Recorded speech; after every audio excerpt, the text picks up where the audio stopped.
Jumping right into the video, guys, I'm partnering with Her Hair Company to bring you a video on this 613 Eurasian straight hair, showing you how to tone it and install it. So I'm going to be using the Wella T10 and T14 toner and the Salon Pro 30 volume developer just to tone out the hair. Of course, just getting started with this, I do have some elastic gloves.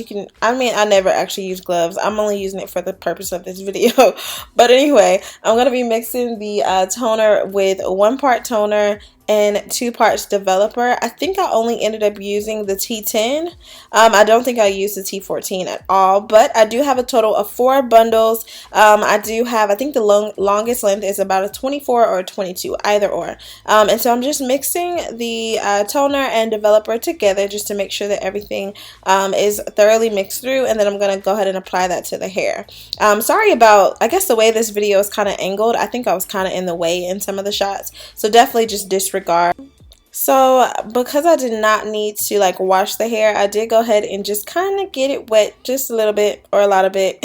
So I'm just going through applying some water to the hair just to make sure that everything is fully saturated before applying the toner. I'm not going to say this is optional. I think that the toner works so much better when the hair is wet, so definitely go ahead and do that. And as you can see, the hair does have a yellowish tint, so I'm going to be going for more of a I guess whitish tone, more so on the gray side. So I'm just applying that all throughout the hair, and then I'm going to let that sit for maybe about 10 minutes. I even did it to the frontal. I didn't do it in any strategic way, literally just applying this as much as possible and using my hand to kind of work that through. I just wanted to kind of be careful because in the past I've slowly applied it to certain areas and did not massage it in properly, and so some areas were a little bit more gray or more purple than others. So you definitely want to make sure that everything is evenly coated, and it's just easier to do if you apply it with your hands as opposed to the brush. So you can even see the toner or that little mixture kind of turns purple.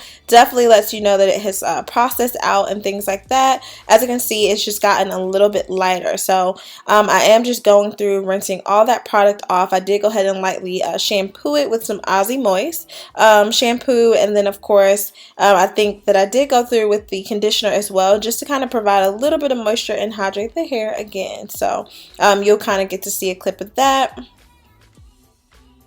And I'm just kind of showing you the before and after, so you see the yellow tone and then of course the whitish tone. But I want to take it up a notch, so of course this is totally up to you guys if you want to make it I guess more or less toned out. So taking the conditioner, just literally saturating the hair, wanting to make sure that I do not dry it out, because you have to remember toning is still processing the hair. So I think some people forget that. I know that people ask a lot of questions on how to prevent shedding and things like that. After you actually go through the hair with the toner and this whole little process, I definitely recommend maybe using a weft sealer. I didn't do this because I want to get a true feel of the hair, but nevertheless, taking my Shimmer Lights conditioner, stopping up the sink actually just to kind of make this little concoction so I don't have to apply the purple I guess conditioner color whatever dye to the hair directly. I'm just gonna kind of let it sit in the bath. So I actually have the shampoo as well, but I opted out of using the shampoo. I'm gonna use the conditioner just because I wanted to make sure that the hair is fully moisturized and hydrated. So just combing through, making sure that every tangle is out of the hair, and then I'm gonna let that sit. I think I let it sit for maybe about 5 to 10 minutes, nothing too crazy. Yeah, so apparently, yeah, my 5 to 10 minutes was spent texting. But anyway, this is completely optional for how long you want to let it sit. The most important thing is just to make sure that you're checking on the hair. So you can kind of tell how long you want it to sit or not based off of the tint that you'll get. Some people I know are going for that purplish tint. I was not going for that. So I definitely rinsed it out after just a little bit, and then using some lukewarm water. I didn't want the water to be too hot or too cold. And so I'm just rinsing everything out. I'm going to do another shampoo, condition, and we'll pretty much be all set from there. So gonna let that conditioner sit in again using the Aussie Moist Deep penetrating or deep moisture conditioner. I think it was like the 3-minute moisture. I let that sit for about 10 minutes and voila, this is what the hair looks like. So extremely nicely white, and I'm just gonna go ahead and tweeze out the frontal from this portion, I guess, or this part of the video forward is what I'm going to be doing. So of course it does come really full. I know that sometimes you'll get a 613 wig or frontal or just hair period, and it is very thin, but her hair company does have really nicely I guess dense frontal, so you definitely want to make sure to tweeze this out. By the end of the video you'll actually see that I probably could have tweezed it even more. That's how full it was. I mean, it wasn't obnoxious, but it was definitely something that you can work with. So if the hair does shed, it's not something that you're gonna, like, you know, have regrets over or anything like that. So definitely appreciated that. Obviously the lace is going to be transparent just because it wouldn't make sense to be any other color. So if you guys are like darker or a deeper tone, you definitely want to make sure that you tint your lace if that's something you're interested in. I would not be like the person to, you know, show you that type of video just because I don't have a client to show that on. But yeah, I'm sure there's plenty of videos out there to show you how to do it. And then of course just kind of trimming up some hairs around the front, making sure to I don't know, it kind of just like shapes the hairline a little bit. Not even that I'm going to be using baby hair, but it definitely helps to kind of thin the hair out overall. So if you guys need a more in-depth tutorial on how to tweeze or pluck a frontal, definitely make sure to check out any of my videos. I do have quite a few on that.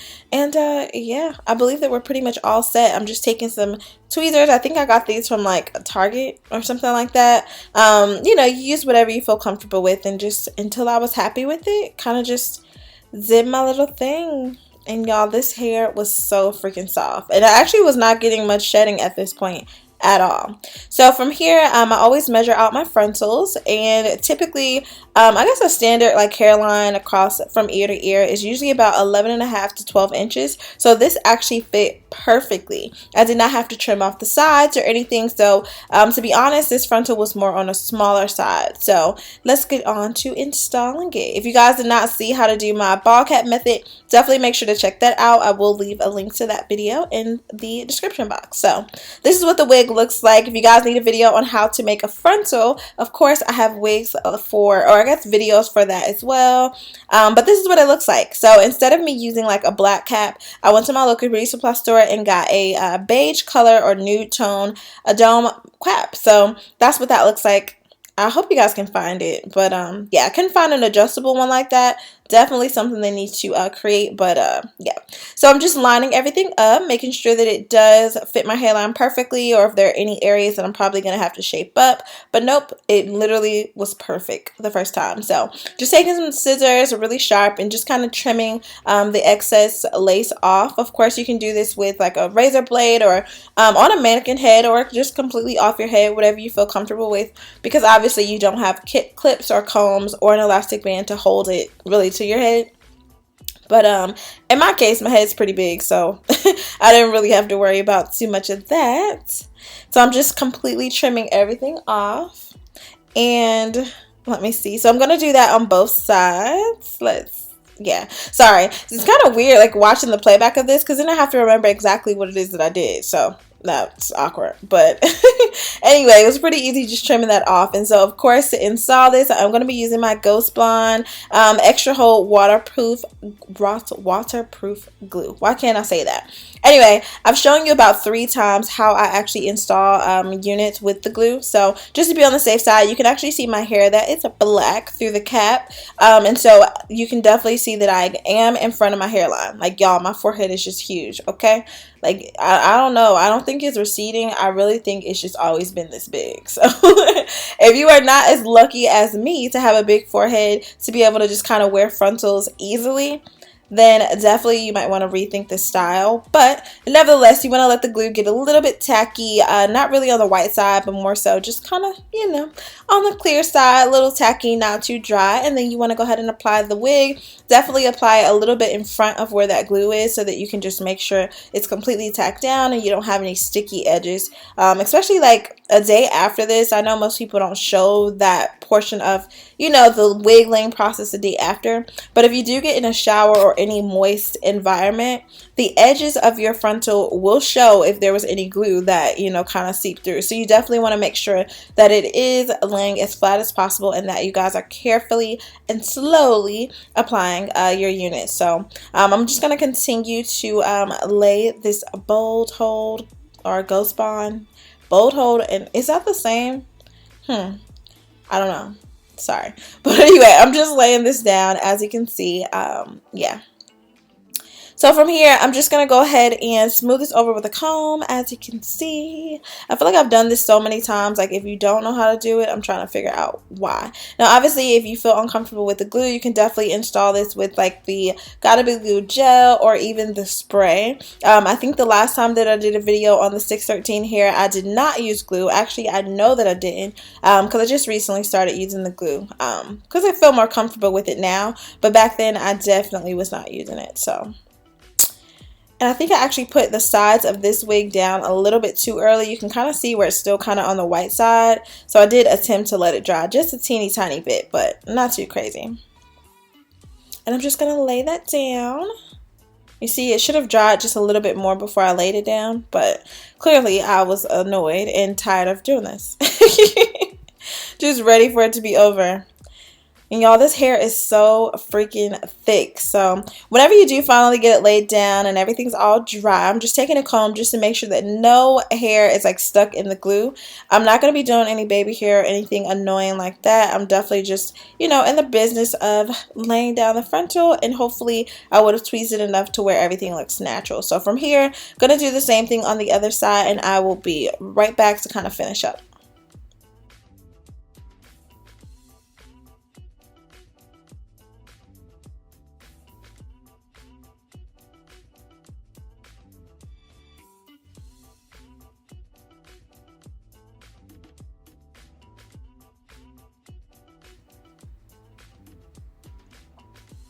Alright, babes, so that's pretty much it for that. Now that I have the wig completely down, of course, if you want to take a blow dryer, you definitely can, just to kind of reinforce, make sure that everything is completely dry. Or you can actually just take like, I guess like a satin scarf or something like that to lay down your edges just to make sure that everything is completely dry. But I was just testing out some hairstyles, trying to see if I wanted to do like a half up, half down. If I did do the half up, half down, I definitely would have tweezed out more hair. And in this situation, you know, although I like the color, I do feel like Storm. I definitely feel like I should have maybe put a little darker color towards the roots. Not too dark, but yeah, that's my only regret. But that's neither here nor there. That's okay. So I'm just taking some mousse, just kind of styling out the hair. And it's really soft. Like I said, I mean, it's really full, but the frontal definitely can get really flat. I did experience some shedding, so obviously that could have been just natural shedding on its own, because of course I made the wig and I had not actually brushed through the hair very much, so that's pretty normal. I'm actually going to give it about a couple more days to really be able to determine if this hair is going to be able to, I guess, stand up on its own. So we'll see. But so far so good. The hair was completely dry, and then of course adding the mousse did just make it a little bit wet, but the mousse actually, I guess, holds and dries really quick, so that's not something you have to worry about. Right after this, I did end up styling up the video, or styling up the wig, so definitely be on the lookout for the second video in regards to this hair. I did actually straighten it, and then I put some wand curls in it, but nevertheless, this is what it's looking like. And so I just pulled it back into a nice little sleek ponytail, and that was pretty much it, babes. I definitely hope you guys enjoyed this video. I know that it was extremely long, so if you guys were not feeling the talking, I'm sorry, but listen, there was no chance of copyright infringement on this video. But anyway, I love you guys so much. Definitely leave any comments or questions down below. I will see you guys in my next video, and thank you, Her Hair Company, for sending me this unit. Bye, babies.